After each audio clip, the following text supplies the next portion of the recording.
নমস্কার, আমি সুকৃতি দান। আশা করি আমরা সবাই ভালো আছেন। আপনারা সবাই দেখছেন অ্যাস্ট্রো সলিউশন। আজকে আমি আলোচনা করব যে মীন রাশির ক্ষেত্রে যে সাড়ে সাতির ফার্স্ট স্টেজ অলরেডি চলছে এবং আপনাদের লগ্ন বা রাশি রেসপেক্টে লগ্ন বা রাশি সপ্তমে বা রাশি সপ্তমে রাহুকেতুর প্রভাব, এই দুটো দিক থেকে আপনাদের সাঁড়াশি আক্রমণ আপনাদের মন মানসিকতার মধ্যে অনেক চাপের অবস্থা তৈরি করেছে। মেজরভাবে আমি বারে বারে দেখেছি যখনই মীন রাশির জীবনে সাড়ে সাথী আসে তখনই তাদের জীবনটাকে অনেক উথাল পাতালের মধ্যে ফেলে দেয়। তাদের মন মানসিকতার মধ্যে অনেকটা চাপে রাখার চেষ্টা করে। কেন এমন করে, কিভাবে এখান থেকে বাঁচবেন তা নিয়ে একটা দীর্ঘ আলোচনা করে নেব। মূল আলোচনা আসার আগে আপনাদের জানিয়ে রাখি, অ্যাস্ট্রো সংক্রান্ত বিভিন্ন ধরনের আলোচনার জন্য আমার এই অ্যাস্ট্রো সলিউশন চ্যানেলটিকে আপনারা সাবস্ক্রাইব করে রাখতে পারেন। চলে আসি মূল প্রসঙ্গে। প্রথমেই বলি, দেখুন মীন রাশির ক্ষেত্রে আমি অনেক ক্ষেত্রে দেখেছি যখনই মীন রাশি সাড়ে সাথী চলে তাদের জীবনে অনেক চাপের অবস্থা তৈরি করে। বিশেষ করে মীন রাশি, বৃশ্চিক রাশি, ধনু রাশি, এই তিনটে রাশিকে আমি ম্যাক্সিমাম ক্ষেত্রে দেখেছি কিন্তু সাড়ে সাথী সব থেকে বেশি যন্ত্রণা ভোগ করতে হয়। এবং সব থেকে টপ যে যন্ত্রণা ভোগ করতে হয় সেটা হচ্ছে মীন রাশিকে। অনেকগুলো ব্যাপার রয়েছে মীন রাশির, কিছুটা ক্যারেক্টারিস্টিক যদি আমরা অ্যানালাইজ করি সেখান থেকে কিন্তু শনির কতগুলো অ্যান্টি ব্যাপার রয়েছে। সেই জন্য কিন্তু যখনই মীন রাশি সাড়ে সাথী চলে তখন কিন্তু মীন রাশির মানুষকে অনেক দিক থেকে কষ্ট দেওয়ার চেষ্টা করে। তো সেইগুলোকে আমি সার্বিকভাবে অনুসন্ধান করে জিনিসগুলোকে আপনাদের কাছে তুলে ধরার চেষ্টা করব এবং সেখান থেকে কিভাবে আপনারা বেরিয়ে আসবেন সেই ব্যাপারটাও কিন্তু বোঝানোর চেষ্টা করবো। আশা করবো আপনাদের ভালো লাগবে। তাই মূল আলোচনাটি মন দিয়ে ভালোভাবে শুনবেন, বোঝার চেষ্টা করবেন। সমস্ত কিছুকে আপনার যা মতামত নিয়ে রেখেছেন আমার ভিডিও যখন দেখছেন সব কিছুকে ত্যাগ করে সরিয়ে রেখে অন্তত আমি 5-10 মিনিটের জন্য কিন্তু আমার ভিডিওটাকে মন দিয়ে শুনুন এবং বোঝার চেষ্টা করুন। আমি কতটা ঠিক বা ভুল বলছি সেটা পরে বিচার করবেন। আগে পুরো ভিডিওটা লাস্ট পর্যন্ত বোঝার চেষ্টা করুন, শোনার চেষ্টা করুন এবং আপনার মধ্যে যা ইনফরমেশন রয়েছে সেগুলোকে সাময়িক সময়ের জন্য স্থগিত রাখুন, সেগুলোকে ভুলে যান। আমি যে ব্যাপারটা বলছি সেটাকে আগে বোঝার চেষ্টা করুন, ভালোভাবে ভাববেন। মীন রাশি কি হচ্ছে, অ্যাডজাস্টেবল একটা ক্ষমতা রয়েছে। মীন রাশির মধ্যে কি রয়েছে, ইমোশনাল ব্যাপার রয়েছে। মীন রাশির মধ্যে কি রয়েছে, যে কোনো জায়গাকে কামড়ে লেগে থাকা, কিছু করার মতো মেন্টালিটি, জীবনে উন্নতি করার মতো মেন্টালিটি এবং অত্যন্ত রিজিড ব্যাপার। মীন রাশির মানুষেরা জীবনে প্রচণ্ড স্যাক্রিফাইস করে, প্রচণ্ড অ্যাডজাস্ট করে, প্রচণ্ড লড়াই করে, সংসার কেন্দ্রিক প্রচুর পরিশ্রম, তার কোনো তুলনা হয় না। তার নিজের জীবন দিয়েও কিন্তু সে সংসারকে আগলে রাখে।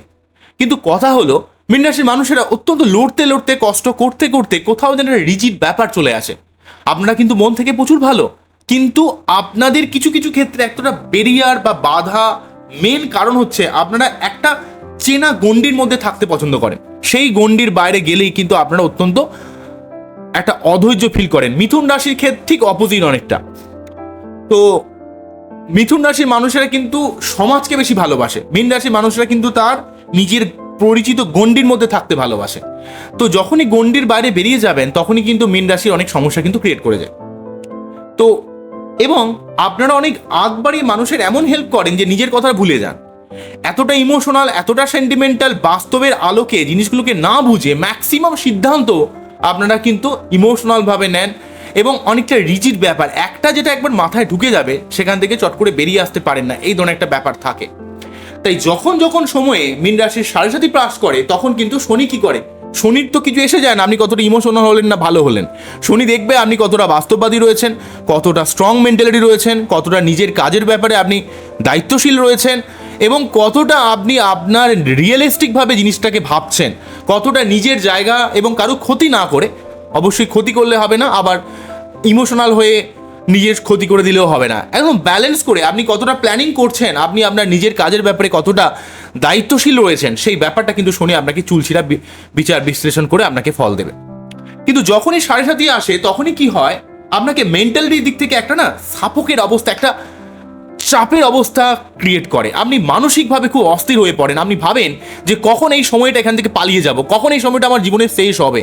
কিন্তু প্রকারান্তরভাবে সাড়ে সাথী মানে বুঝতেই পারছেন একটা হিউজ অ্যামাউন্টের টাইম, যেখানে 7.5টা বছর, প্রতিটা 2.5 বছর অন্তর করে একটা ফেজ থাকে। প্রথম 2.5 বছর ফেজে আপনাকে ঘুমের ডিস্টারবেন্স, আপনার মেন্টালির মধ্যে চাপ, আপনার ব্যয় বেড়ে যাওয়া, আপনার হসপিটাল রিলেটেড খরচ বৃদ্ধি পেয়ে যাওয়া, আপনার মধ্যে একটা বিদেশ যাত্রা, বিনা কারণে দূর দেশে ট্রাভেল করা, আপনাকে বিভিন্ন ঝামেলা ঝঞ্ঝাটের মধ্যে পড়ে যাওয়া, এই ধরনের ব্যাপার কিন্তু দ্বাদশভাবে শনি কিন্তু ফল দেয়। মানে দ্বাদশভাবে মানে সাড়ে সাথীর ফার্স্টে, আপনাদের সাড়ে সাথীর ফার্স্টে শুরু হয়ে গেছে হচ্ছে, সেটা হচ্ছে শুরু হয়েছে 28 এপ্রিল 2022 থেকে মোটামুটি 29 মার্চ 2025 পর্যন্ত আপনাদের কিন্তু ফার্স্ট স্টেজ শুরু হয়েছে। বোঝা গেল কি বললাম? আপনাদের ক্ষেত্রে কিন্তু ফার্স্ট স্টেজ চলছে এইভাবে। আমি বলে দিই আরো, সেটা হচ্ছে একটু ভুল হচ্ছে, 17 জানুয়ারি 2023 থেকে 29 মার্চ 2025 পর্যন্ত, মুদ্রা কথা 29 মার্চ 2025 পর্যন্ত কিন্তু আপনাদের ফার্স্ট স্টেজটা কিন্তু ভোগ করতে হচ্ছে। ঠিক আছে, 17 জানুয়ারি 2023 থেকে 29 মার্চ 2025 পর্যন্ত এই ফার্স্ট স্টেজ, এই সময়টা কিন্তু আপনাদের ভোগ করতে হচ্ছে। এই সময়কালে কিন্তু আপনার ব্যয় বেড়ে যাওয়া, হসপিটাল রিলেটেড খরচ বেড়ে যাওয়া, আপনার না চাইতেই এতটা চাপ বৃদ্ধি পেয়ে যাওয়া, অর্থের একটা ডামাডোল অবস্থা তৈরি করে দেওয়া, এই ব্যাপারগুলো কিন্তু ক্রিয়েট করছে। এবং সেই সঙ্গে সঙ্গে কিন্তু আপনার জীবনে কিছুটা শত্রুতা ক্রিয়েট করে যাওয়া, এবং আপনার ক্ষেত্রে ভাগ্যের কিছুটা আপ ডাউন অবস্থায়। সব থেকে বড় কথা, যখনই শারীরিক ঢুকে যাবে তখনই কিন্তু আপনাদের মধ্যে মানসিকতার মধ্যেও আপনি এই সিচুয়েশনটাকে ইমিডিয়েট শেষ করতে চেষ্টা করবেন। কিন্তু মনে রাখতে হবে, আপনাকে কবে সময়টা শেষ হবে তার কথা না ভেবে যে সময়টা রয়েছে সেই সময়টাকে আপনাকে মেনে নিতে হবে, এবং আপনাকে এই সময়টাকে কিভাবে ভালো কাজে লাগানো যায়। কেননা আপনাকে শনি কিন্তু কিছু শেখাতে চাইছে। যখনই আপনি সেই জিনিসটা শিখে যাবেন, আপনার জীবনে প্রভূত উন্নতি হবে। কিন্তু যদি ভাবেন যে এই সময়টা কখন আপনার জীবনে শেষ হবে, তাহলে কিন্তু জীবনের সময় কিন্তু চট করে কিন্তু শেষ হবে না, সময় কিন্তু আরও বরং বড় হয়ে যাবে বলে মনে হবে। ঠিক আছে, সময় যেন আর শেষ হতে চাইবে না, আপনি আরও অধৈর্য হয়ে যাবেন, আরও ইমপেশেন্ট হয়ে যাবেন, আপনার আর ভালো লাগবে না। তাই আপনাকে কি করতে হবে, কিছু বিশেষ কিছু রেমেডি বা বিশেষ কিছু প্রতিকার করতে হবে। কি কি প্রতিকার আপনাকে করতে হবে? কেননা আরেকটা কথা বলে দিই, ফার্স্ট পেজ এটা চললেও কিন্তু মোটামুটিভাবে কিন্তু আপনাকে 2029 সালের 7ই আগস্ট পর্যন্ত আপনাকে কিন্তু এই জিনিসটা ফেস করতে হবে। মোটামুটিভাবে সেকেন্ড ফেজ চলবে হচ্ছে, তাহলে ফার্স্ট স্টেজ বললাম 29 মার্চ 2025 পর্যন্ত, সেকেন্ড ফেজ চলবে হচ্ছে 29 মার্চ 2025 থেকে 2 জুন 2027 পর্যন্ত, থার্ড ফেজ চলবে হচ্ছে 2 জুন থেকে 7ই আগস্ট 2029 পর্যন্ত। ঠিক আছে, 2 জুন 2027 থেকে 7ই আগস্ট 2029 পর্যন্ত। তাহলে 23 থেকে 29 সাল পর্যন্ত, মানে বুঝতে পারছেন কি লেভেলের জিনিস। এই যে 7.5 বছর আপনাকে সার্বিক দিক থেকে কিছুটা চাপের অবস্থা কিন্তু কিছুটা ফেস করতে হবে। কিন্তু আপনি যদি একটু বাস্তববাদী হন, একটু নিজে অবস্থা অনুযায়ী নিজেকে একটু পরিবর্তন করে নিতে পারেন, যে কোনো সিদ্ধান্তকে যদি একটু বাস্তবতার আলোকে নিতে পারেন, নিজের সমস্ত রিজিড মেন্টালিটি বা গতানুগতিকতাকে সরে গিয়ে যদি একটু রিয়েলিস্টিকভাবে ভাবেন, তাহলে দেখবেন আপনার সমস্যা জীবন থেকে অনেকটা সরে যাবে। আপনি এমন কোনো সম্পর্কের মধ্যে হয়তো ঢুকে গেছেন যে সম্পর্কে আপনার ক্ষেত্রে অনেক বড় ক্ষতি হতে পারে। শনি কিন্তু আপনাকে সেই জায়গাটাকে ভেঙে দেওয়ার চেষ্টা করছে, বারে বারে সরিয়ে দেওয়ার চেষ্টা করছে। আপনি বুঝতে পারছেন না, আপনি ভাবছেন যে শনি আপনাকে হয়তো খুব কষ্ট দেওয়ার চেষ্টা করছে, আপনার সম্পর্কটা খারাপ করে দিচ্ছে, সাড়ে সাথে দিতে আপনার সম্পর্ক খারাপ হয়ে যাচ্ছে। কিন্তু প্রকারান্তরেভাবে যদি আমি এই সম্পর্ক আপনার লাইফে থাকতো, হয়তো সেই সম্পর্কটা আপনার লাইফটাকে ছাড়খাড় করে দিত। তাই সাময়িক সময়ের জন্য আপনার মনে হলে আপনি দোষ দিলেও শনিকে, কিন্তু এই জিনিসটা আপনার দরকার, যেই জিনিসটা আপনার লাইফে করছে সেটা কিন্তু আপনার প্রয়োজন। যেই জায়গায় আপনার দুর্বলতা রয়েছে, সেই জায়গায় বা যেই জায়গায় আপনার উইকনেস রয়েছে, সেই জায়গাগুলোকে স্ট্রেংথে আপনাকে কনভার্ট করছে, আপনার সেই জায়গাটাকে আরও বিল্ড আপ করছে, আপনার এনার্জিকে আরও বৃদ্ধি করছে। তাই শনির শুধুমাত্র সাড়ে সাতিকে দোষারোপ না দিয়ে আপনাকে কিছু বিশেষ প্রতিকার করতে হবে। প্রতি শনিবার নিরামিষকে শনি মন্দিরে পুজো দিতে হবে, এবং নিজের জায়গাটাকে একটু ফ্লেক্সিবল করে নিতে হবে। শনিকে কোনোভাবে দোষারোপ না করে শনিকে সবসময় আপনাকে মনে ডাকতে হবে, এবং তার কাছে আপনাকে প্রার্থনা করতে হবে যে হে গুরুদেব, তুমি আমাকে জীবনের সঠিক দিশা দেখাও, সঠিক রাস্তা দেখাও, আমি যেন সঠিকভাবে জীবনে উন্নতি করতে পারি। আমার কোন জায়গাটা ভুল রয়েছে সেখানে তুমি আমাকে দেখিয়ে দাও, আমি যেন খুব ইমিডিয়েট সেগুলোকে রেকটিফিকেশন করে জীবনের চলার পথে আমি যেন সঠিকভাবে চলতে পারি, আমার যেন ভুল না হয়, আমি যেন সঠিক সিদ্ধান্ত, জীবনের রাইট ডিসিশন যেন আমি নিতে পারি। এইভাবে যদি আমি শনিদেবকে ডাকেন, তাহলে দেখবেন আপনার জীবনের অনেক সমস্যা নির্মূল হয়ে যাবে। শনির এই ফেজে কিন্তু আপনাকে জীবনে গঠনমূলক কিছু করানোর চেষ্টা করছে। আপনি যদি রিজিড হয়ে যান, আপনি যদি সেই একইভাবে অন্ধের কি বা দিন অন্ধের কি বা রাতের মধ্যে যদি চলতেই থাকেন সেই গতানুগতিকতাভাবে, তাহলে কিন্তু আপনি বুঝতে পারবেন না। তাই তো প্রথম বললাম যে আপনাদের মনের মধ্যে যা ইনফরমেশন রয়েছে সেগুলোকে সাময়িক সময়ের জন্য ফেলে দিন, বার করে দিন। আমার এই কথাগুলোকে শুনুন, একটু অন্যভাবে শনিকে ভাবুন, অন্যভাবে কাজে লাগান, এবং সেই সঙ্গে সঙ্গে কিন্তু আপনাকে আরও কিছু করতে হবে। সেটা হলো, আপনারা যদি এগুলো করেন সেগুলো কিন্তু অনেকটা লাভ পাবেন। নাম্বার 1 বলবো, সেটা হচ্ছে প্রথমেই তো শনি বা নিরামিষকে শনি মন্দিরে পুজো দেওয়ার ব্যাপারটা বললাম। নেক্সট যেটা বলবো, নাম্বার 2 যেটা বলবো সেটা হচ্ছে সুন্দরকাণ্ড যদি পাঠ করতে পারেন, বা যদি প্রতি শনিবার এবং মঙ্গলবার যদি ইভিনিংয়ে শুনতেও পারেন, তাতেও কিন্তু অনেক লাভ হবে। হনুমান চল্লিশার মতো অনেকটা সুন্দরকাণ্ড, হনুমানজির এটা সুন্দরকাণ্ড যদি পাঠ করতে পারেন বা শুনতে পারেন, তাহলে দেখবেন আপনার সাড়ে সাতির নেগেটিভ প্রভাব কিন্তু অনেকটা কমে যাবে। ইউটিউবে অনেক ভিডিও রয়েছে সুন্দরকাণ্ড পাঠ, সেই ব্যাপারটা, সেই জিনিসটা যদি আপনারা পাঠ শুনেও নেন বা যদি বলেনও, তাহলে অনেক হবে, আপনারা লিখে রাখতে পারেন। তো যাই হোক, নেক্সট যেটা বলবো সেটা হচ্ছে আপনারা কোনো অন্ধ মানুষকে, কোনো দুস্থ মানুষকে যদি কোনো মেডিসিন হোক, কোনো খাবার হোক, তাদের কিন্তু সত্যি অবস্থা খারাপ হতে হবে। এমন ভিখারি শখে ভিখারি নয়, কিন্তু তাদের অবস্থা সত্যি যাদের খারাপ, যারা সত্যি তাদের ফিনান্সিয়াল অবস্থা খুবই খারাপ রয়েছে, দারিদ্র্যসীমার অনেক নিচে তারা বাস করে, তাদের ওষুধ নেয়, তাদের ঠিকমতো খেতে পায় না, সেই সমস্ত মানুষকে যদি নিঃস্বার্থে হেল্প করেন, বিশেষ করে কোনো অন্ধ মানুষ, কোনো অত্যন্ত দরিদ্র মানুষ, কোনো খোঁড়া মানুষ, এই সমস্ত মানুষ বা কোনো প্রতিবন্ধী মানুষকে যদি এই সময় কোনো খাবার বা ওষুধ যদি দান করেন, নিঃস্বার্থে আপনাকে দান করতে হবে, আপনার বাচ্চাদের শনির যে সাড়ে সাতির জন্য যে মানসিক অস্থিরতা, সেটা কিন্তু সার্বিকভাবে দূরীভূত হবে। নেক্সট যেটা বলবো, প্রতি শনিবার শনিদেবের যে মন্ত্র, যে প্রণাম মন্ত্র এবং বীজ মন্ত্র, প্রণাম মন্ত্রটা 3 বার পাঠ করে বীজ মন্ত্রটা 108 বার পাঠ করা উচিত। আপনারা জানেন শনিদেবের যে মন্ত্র, ওং নীলাঞ্জন চয়ং পক্ষয়ং রবি সুতং মহাগ্রহং ছায়া গর্ভ সম্বোধং বন্দে ভক্তা সানাইশ্চরম, এই মন্ত্রটাকে 3 বার পাঠ করে তার যে বীজ মন্ত্রটা, কি বীজ মন্ত্র, ওং প্রেম প্রেম প্রম স্বাহা শনিশ্চরায় নমঃ, ওং প্রেম প্রেম প্রম স্বাহা শনিশ্চরায় নমঃ, ওম প্রেম প্রেম প্রম স্বাহা শনিশ্চরায় নমঃ, এই মন্ত্রটা যদি স্লোলি 28 বার বা 108 বার যদি প্রতি শনিবার পাঠ করেন, আপনার বাচ্চাদের শনির নেগেটিভিটি জায়গাটা ধীরে ধীরে কমে যাবে এবং আপনার মধ্যে একটা পজিটিভ শক্তি, ধৈর্য শক্তি, কিছু করার মতো মেন্টালিটি, এবং আপনি কিন্তু এই সিচুয়েশনটাকে ঠিকভাবে হ্যান্ডেল করে এবং সঠিক পথে চলে আপনি কিন্তু অনেক উন্নতি করতে পারবেন। তখন সাড়ে সাতির নেগেটিভ অবস্থা বলে আপনার মনেই হবে না।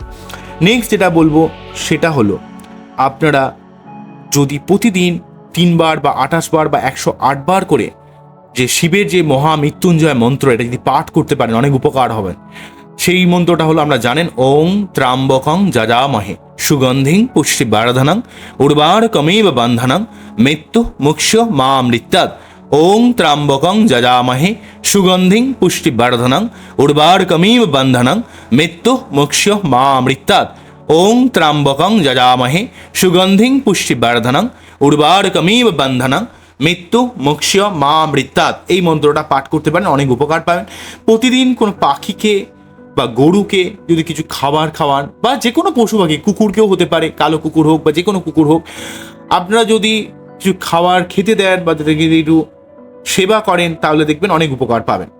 অন্য দিক থেকে আপনারা যদি প্রতি মঙ্গলবার সন্ধেবেলা যদি হনুমান চল্লিশা পাঠ করেন এবং সেখানে যদি একটা মাটির তেলের প্রদীপ, তবে জেসমিন তেল হলে ভালো হয়, অন্য কোনো তেল হলে সর্ষের তেলও দিতে পারেন, কোনো অসুবিধা নেই। একটা মাটির প্রদীপে সর্ষের তেলের প্রদীপ আপনারা হনুমানজিকে দেখিয়ে আপনারা প্রতি মঙ্গলবার যদি 3 বার করে হনুমান চল্লিশা পাঠ করেন, দেখবেন আপনার বাচ্চাটির সর্বাত্মকভাবে শনির সাড়ে সাতির নেগেটিভ প্রভাবটা অনেকটা কমে যাবে। তবে আমি তো এই রেমেডিগুলো বললাম, আপনার মনকে আরও শান্ত করতে হবে। আপনাকে যে কোনো ব্যাপারে ইরিটেটেড হয়ে যাওয়া, ফ্রাস্ট্রেটেড হয়ে যাওয়া, রেগে যাওয়া, যখনই আপনি রেগে যাবেন, যখনই আপনি আপনার এনার্জিকে ভুল কাজে অ্যাপ্লাই করে দেবেন, আমার জীবনে কিছু হবে না, আমার জীবনে শুধুই কষ্ট, মানে আপনি কিন্তু কষ্টকে আরও বেশি অ্যাট্রাক্ট করছেন। আপনি আপনার মনের মধ্যে আপনার হবে না এই ব্যাপারটাকে বলতে বলতে বলতে বলতে বলতে বলতে আপনি এর মধ্যেই ধীরে ধীরে ডুবে যাবেন। তো এই জন্য আপনাকে যেটা করতে হবে, আপনাকে এই সমস্ত ব্যাপারগুলোকে সরে এসে আপনাকে জিনিসটাকে প্রথমে মেনে নিতে হবে। হ্যাঁ, এই সময়টা একটু খারাপ চলছে আপনার, এবং মনে রাখতে হবে, তবে আমি এই সময় জীবনে অনেক ভালো উন্নতি করব। কোন দিক থেকে আমার প্রবলেম রয়েছে সেই জায়গাগুলো খাতায় লিখে ফেলুন, যে আপনি কী দোষটা বা কী ভুলটা বারে বারে করছেন, কেন এত রেগে যাচ্ছেন, কেন এত ইরিটেট হয়ে যাচ্ছেন, কেন এত ফ্রাস্ট্রেটেড হয়ে যাচ্ছেন। মনকে আরও শান্ত করুন, ক্লাম করুন, মনের মধ্যে সমস্ত নেগেটিভিটিকে দূরে সরিয়ে রেখে যে কোনো ব্যাপারকে, যে কোনো কাজের মধ্যে সম্পূর্ণভাবে ডুবে যান। 100% পারফেক্ট করার চেষ্টা করুন। যে কাজটাকে আগে যতটা রিল্যাক্টেন্টভাবে করছিলেন সেই কাজটাকে 100% পারফেক্টভাবে করার চেষ্টা করুন। দেখবেন আপনার সমস্যাটা মিটে যাবে। এবং মনের মধ্যে মানসিক কষ্টকে দূর করার জন্য মাঝে মাঝে কোথাও ঘুরতে যান, প্রতিদিন পারলে একটা কোনো স্পিরিচুয়াল স্থানে যান, যেখানে একটু শান্তভাবে বসে ঠাকুরের ধ্যান করতে পারেন, আরাধনা করতে পারেন, বা এমন কোনো নেচার স্থানে যেখানে একটা ন্যাচারাল কোনো জায়গা, ন্যাচারাল কোনো বিউটি রয়েছে, সেই সমস্ত জায়গায় বসে থাকুন। গঙ্গার ধারে হোক বা কোনো পুকুর পাড়ে হোক, সেই সমস্ত জায়গায়। তবে ফোন ছাড়া কিন্তু আমাদের সবথেকে জীবনে এই সমাজ ব্যবস্থার সবথেকে নেগেটিভ আবিষ্কার হচ্ছে ফোন। ফোন কিন্তু অনেক কিছু দিচ্ছে আমাদের, কিন্তু আমাদের নিজস্বতাকে, আমাদের নিজস্ব যে নিজের মধ্যেই যে একটা নিজস্বতা, সেই ক্ষমতাকে কিন্তু ফোন আস্তে আস্তে আমাদের ভেঙে দিচ্ছে। আমরা কিন্তু নিজেরা ভুলে যাচ্ছি যে আমরা মানুষ, আমরা একটা প্রাকৃতিক জীব। আমরা কিন্তু আর্টিফিশিয়াল কোনো একটা জীব নয়। আমাদের মধ্যে কিন্তু আর্টিফিশিয়ালভাবে কিন্তু আমরা কিন্তু তৈরি হইনি। তো আমরা যত নেচার থেকে যত দূরে সরে যাব, আমাদের জীবনের ফ্রাস্ট্রেশন, অ্যাংজাইটি, রাগ, জেদ, অ্যাগ্রেশন, এই ব্যাপারগুলো আপনার জীবনে কিন্তু আর আস্তে আস্তে বেড়ে যাবে। তাই ফোন থেকে দূরে গিয়ে একটু নেচারের সংস্পর্শে থাকুন। একটু নিজেকে আরও শান্তভাবে, যে কোনো সমস্যাকে আরও গ্রাস লেভেলে গিয়ে সেটাকে কিন্তু শর্ট আউট করার চেষ্টা করুন। তাহলে দেখবেন আপনার জীবনে অনেক সমস্যা কিন্তু নির্মূল হয়ে যাবে। বোঝা গেল কি বললাম? নেক্সট যেটা বলবো সেটা হলো মীন রাশি বা লগ্নের ক্ষেত্রে যে কাজটা করতে হবে সেটা হলো, আপনারা যদি কোনো ব্ল্যাক বা কোনো ব্লু কালারের কোনো, বা নেভি ব্লু কালারও হতে পারে, বা সি গ্রিন বলবো না, মানে স্কাই ব্লু কালার হতে পারে, বা লাইট ব্লু কালার হতে পারে, বা নেভি ব্লু কালার হতে পারে, মানে কোনো ব্লু কালার বা কোনো ব্ল্যাক কালারের যদি কোনো ক্লথ বলি, কোনো কাপড় জামা যদি কোনো গরিব বা দুস্থ মানুষকে দান করেন, অনেক উপকার পাবেন মীন রাশির মানুষেরা। বা কোনো ধর্মীয় স্থানে যদি কোনো বা বই দান করেন, ধর্মীয় কোনো বই, গীতা হোক বা যাই হোক, বা হনুমান চল্লিশা হোক, বা কোনো মানুষকে যদি কোনো স্পিরিচুয়াল বই দান করেন, বা আর্ত দারিদ্র মানুষকে যদি বই কিনে দেন, তাহলে দেখবেন আপনার ক্ষেত্রে অনেক সমস্যা মিটে যাবে। তবে শনির থেকে বাঁচতে গেলে আপনাকে আরো ধৈর্যশীল হতে হবে। আপনার সমস্ত ইরিটেশন, ফ্রাস্ট্রেশনটাকে সরিয়ে দিয়ে আপনার নিজের ভুলটাকে আরো খুঁজতে হবে যে আপনি কোথায় বারবারই ভুল করে ফেলছেন, কেন এত রেগে যাচ্ছেন, কেন এত ফ্রাস্ট্রেটেড হয়ে যাচ্ছেন।